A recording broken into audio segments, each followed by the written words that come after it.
Diamonds, Eramallur, Vadathala. Kochi നഗരസഭ 8ാം division LDF തെരഞ്ഞെടുപ്പ് convention mayor M. Anilkumar ഉദ്ഘാടനം നിർവഹിച്ചു. നഗരസഭ 8ാം ഡിവിഷൻ തെരഞ്ഞെടുപ്പ് കമ്മിറ്റി ഓഫീസിന്റെ ഉദ്ഘാടനം മേയർ M. അനിൽകുമാർ നിർവഹിച്ചു. കോരിച്ചൊരിയുന്ന മഴയത്തും പ്രവർത്തകരുടെ നിറസാന്നിധ്യത്തിലാണ് തെരഞ്ഞെടുപ്പ് കമ്മിറ്റി ഓഫീസിന്റെ ഉദ്ഘാടന കർമ്മം മേയർ നിർവഹിച്ചത്. വളരെ ഭംഗിയുള്ള ഈ ഓഫീസ് ഉദ്ഘാടനം ചെയ്യുന്നു. അതുകൊണ്ട് ഉപയോഗം നടന്നോ ഇല്ലയോ എന്നുള്ളത് പ്രശ്നമല്ല.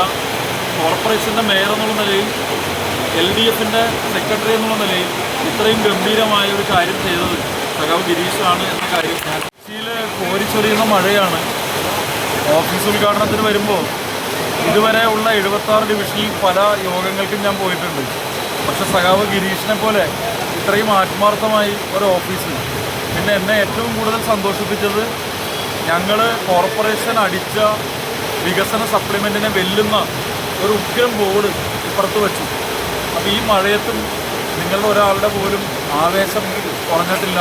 നിങ്ങളെല്ലാവരും നനഞ്ഞ് കുതിർന്നാണ് നിൽക്കുന്നത്. ഇതാണ് കൊച്ചി എന്ന് പറയുന്നത്. ഈ ഒരു ആവേശം, ഈ ഒരു സന്തോഷം എനിക്ക് തോന്നുന്നത് എറണാകുളത്ത് ലഭിക്കാത്തതാണ്, എൻ്റെ നാട്ടിൽ ലഭിക്കാത്തതാണ്. അതാണ് നമ്മുടെ കൊച്ചി, അല്ലേ? അപ്പോൾ അതുകൊണ്ട് ഇടതുപക്ഷ ജനാധിപത്യ മുന്നണിയുടെ 3 സ്ഥാനാർത്ഥികൾ, അവർ 3 പേരും ഇവിടെ ഉണ്ട്. അവർ 3 പേരും നല്ല നിലയിലുള്ള ഭൂരിപക്ഷത്തിൽ. ആന്റണി ഫ്രാൻസിസ് നേരത്തെ കൗൺസിലറായിരുന്നു, എനിക്ക് ഒരുപാട് കാലമായി പരിചയമുണ്ട്. ലിൻസി എനിക്ക് പരിചയമുണ്ട്.